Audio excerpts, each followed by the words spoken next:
How pathetic does an NFL organization have to become before they start begging for scraps 3 days before the season? The answer is playing out in real time as we watch three supposedly professional franchises, the New York Jets, San Francisco 49ers, and Minnesota Vikings, transform into the football equivalent of desperate singles at last call, frantically trying to find anyone willing to catch a football before their championship dreams evaporate entirely. This isn't strategic roster management. This is organizational panic dressed up as urgency, and the stench of desperation is so thick you can smell it through your television screen. When teams that spent millions in the offseason are suddenly scrambling for wide receivers like bargain hunters at a clearance sale, something has gone catastrophically wrong. Let's start with the most spectacular failure of roster construction in recent memory, the New York Jets and their laughably thin wide receiver room. If you want to understand how to completely waste a Hall of Fame quarterback's twilight years, study what Gang Green has accomplished this offseason. Garrett Wilson stands completely alone in what should be a bustling receiver room, carrying the impossible burden of being literally the only reliable target Aaron Rodgers can trust. The mathematical impossibility of this situation is staggering. You cannot run a modern NFL offense with one legitimate receiver. Yet somehow the Jets front office looked at this roster and thought, yeah, this will work. Josh Reynolds represents everything wrong with panic-driven roster construction. He's not a solution. He's a warm body with a jersey number. The former Lions receiver brings the kind of mediocre reliability that screams, we have absolutely no plan beyond hoping someone else gets desperate enough to trade with us. Reynolds isn't going to scare defensive coordinators or create the separation needed in crucial moments. Allen Lazard completes this tragic triumvirate as living proof that name recognition doesn't equal production. The former Packers receiver has shown exactly enough competence to fool casual observers while providing exactly too little explosiveness to threaten NFL secondaries consistently. When your third receiver option makes defensive backs smile with relief, your offense is fundamentally broken. The Jets' situation becomes even more infuriating when you consider they had an entire offseason to fix this obvious problem. Free agency came and went. The draft arrived and departed. Trade opportunities presented themselves throughout the summer. Instead of addressing their glaring weakness, they chose to gamble with Aaron Rodgers' limited remaining years and their own championship aspirations. This isn't just poor roster management, it's organizational malpractice. When your 40-year-old quarterback is scanning the field looking for reliable targets and finding tumbleweeds, you failed at the most basic level of team construction. The Jets have essentially handed opposing defensive coordinators a simple game plan: eliminate Wilson and watch their offense crumble into dust. The 49ers present a different but equally disturbing case study in how quickly championship-caliber rosters can disintegrate. The Deebo Samuel trade marked the beginning of the end for their offensive identity, placing unrealistic expectations on Brandon Ayuk's shoulders while systematically dismantling the depth that made their system so dangerous. Ayuk's catastrophic 2024 season and subsequent ACL tear didn't just remove a player, it exposed the house of cards San Francisco had built around him. When your entire offensive philosophy depends on precision, timing, and route-running chemistry, losing your primary target doesn't just create a hole, it destroys the foundation of your entire system. The supporting cast reads like a collection of developmental projects and reclamation experiments rather than professional football players ready to contribute immediately. Jawan Jennings brings effort and occasional flashes, but lacks the explosive playmaking ability that terrifies defensive coordinators at 2 a.m. He's a solid complementary piece masquerading as a primary option. Rookie Ricky Pearsall represents hope rather than production, and asking any first-year player to immediately fill the void left by an established starter is the kind of desperation move that reveals just how unprepared this organization truly is. Demarcus Robinson rounds out this underwhelming group as a veteran presence whose ceiling was established years ago, and it wasn't particularly impressive then. Kyle Shanahan's offensive genius has always depended on having multiple viable receiving threats to create the spacing and matchup advantages that make his schemes virtually unstoppable. Without reliable depth, his intricate play designs become elementary exercises that any competent defensive coordinator can neutralize. The 49ers haven't just lost receivers, they've lost their offensive identity. The Vikings situation represents the most forgivable form of desperation among these three franchises. Jordan Addison's extended absence created an immediate hole in their offensive plans, forcing organizational panic just weeks before meaningful games begin. Unlike New York and San Francisco, whose problems stem from systematic failures, Minnesota's crisis emerged from circumstances beyond their control. However, even understandable desperation reveals concerning truths about roster construction philosophy. In today's NFL, where injuries are inevitable and receivers absorb more punishment than ever before, carrying adequate depth isn't strategic luxury, it's survival necessity.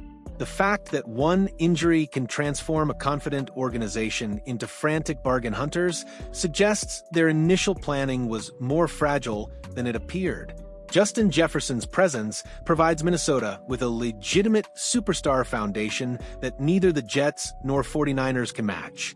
However, even elite players cannot single-handedly carry entire passing attacks, especially when opposing defenses can focus their complete attention on eliminating the primary threat while daring secondary options to beat them consistently. The Vikings need multiple viable receiving options to prevent defenses from bracketing Jefferson and forcing quarterback Kirk Cousins to thread needles into tight windows all afternoon. Without reliable alternatives, even the most talented receiver becomes neutralizable through focused defensive attention. The widespread desperation among these three teams has created fascinating opportunities for organizations blessed with receiver depth.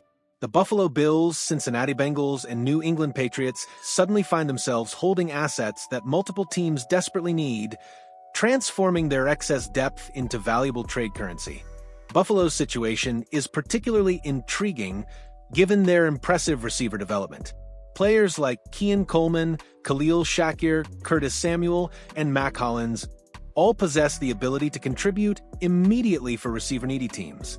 The challenge for Buffalo involves determining which players they can afford to surrender while maintaining their own offensive effectiveness.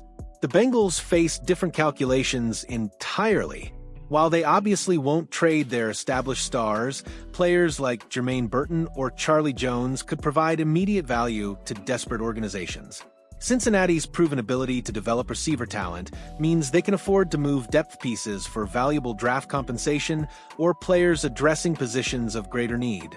New England's Kendrick Bourne represents exactly the type of veteran presence that could stabilize questionable receiver rooms across the league. Bourne brings experience, reliability, and the professional approach needed to mentor younger players while providing consistent production. His availability could trigger bidding wars among teams requiring immediate assistance. What makes this situation particularly fascinating is how each team's desperation could impact the others in unpredictable ways. If one organization makes an aggressive move early, it could establish market prices that force other teams to either overpay dramatically or settle for inferior alternatives that don't address their fundamental problems. The Jets' situation appears most urgent given their complete absence of reliable depth behind Wilson.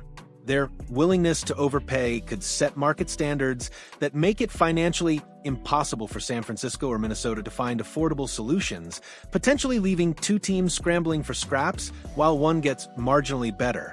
Conversely, if multiple teams pursue the same limited pool of available players, it creates auction atmospheres that benefit sellers while potentially leaving some buyers completely empty-handed. The timing element adds another layer of complexity to an already chaotic situation. Teams making moves closer to roster cutdown deadlines have less time to integrate new players into their systems, potentially limiting the immediate impact of any acquisitions. However, waiting too long also risks missing out on the best available options as other organizations act more decisively with superior offers. This receiver market scramble isn't just about roster depth, it's about championship aspirations hanging by threads. All three teams entered the offseason with legitimate playoff expectations, and their ability to address receiver needs could determine whether they compete for titles or struggle to reach mediocrity. The Jets' championship window appears increasingly limited, making their receiver situation particularly critical for organizational survival. With an aging roster and significant salary cap investments in key players, they cannot afford to waste Aaron Rodgers' remaining prime years due to preventable roster construction failures. San Francisco's championship timeline feels similarly compressed given their substantial investments in their current core, Kyle Shanahan's offensive system, and the team's overall talent level demands immediate contention, but receiver deficiencies could derail those plans entirely, wasting millions in salary cap space and years of careful roster construction. Minnesota faces equally pressing circumstances with Justin Jefferson entering his prime, surrounded by a supporting cast capable of competing immediately in the NFC. The Vikings cannot afford to waste Jefferson's peak years due to inadequate depth planning, especially when their championship window appears wide open right now. The frantic receiver searches by these three organizations expose uncomfortable truths about modern NFL roster construction that extend far beyond individual team failures. In an era where passing offenses drive championship success, having adequate depth at receiver positions isn't strategic luxury, it's fundamental requirement for competitiveness. The Jets' situation reveals the dangers of organizational complacency and systematic poor planning. Their receiver room didn't deteriorate overnight through bad luck or unforeseen circumstances. It's the direct result of multiple off-seasons of inadequate investment, questionable decision-making, and fundamental misunderstanding of modern offensive requirements. The next few days will likely determine whether these teams enter the season as legitimate contenders or cautionary tales about the critical importance of depth planning. The desperation is undeniable, the stakes are enormous, and the clock is ticking toward deadlines that will separate the prepared from the panicked in the most unforgiving way possible. Which team's desperation will lead to the most spectacular overpay that actually solves their problems? Who's going to be left holding the bag when the music stops and all the decent receivers are gone? This receiver market is about to explode in ways that could reshape entire franchise trajectories. Tell us in the comments which team you think makes the smartest move and which one gets left behind in this absolutely wild scramble for offensive relevance.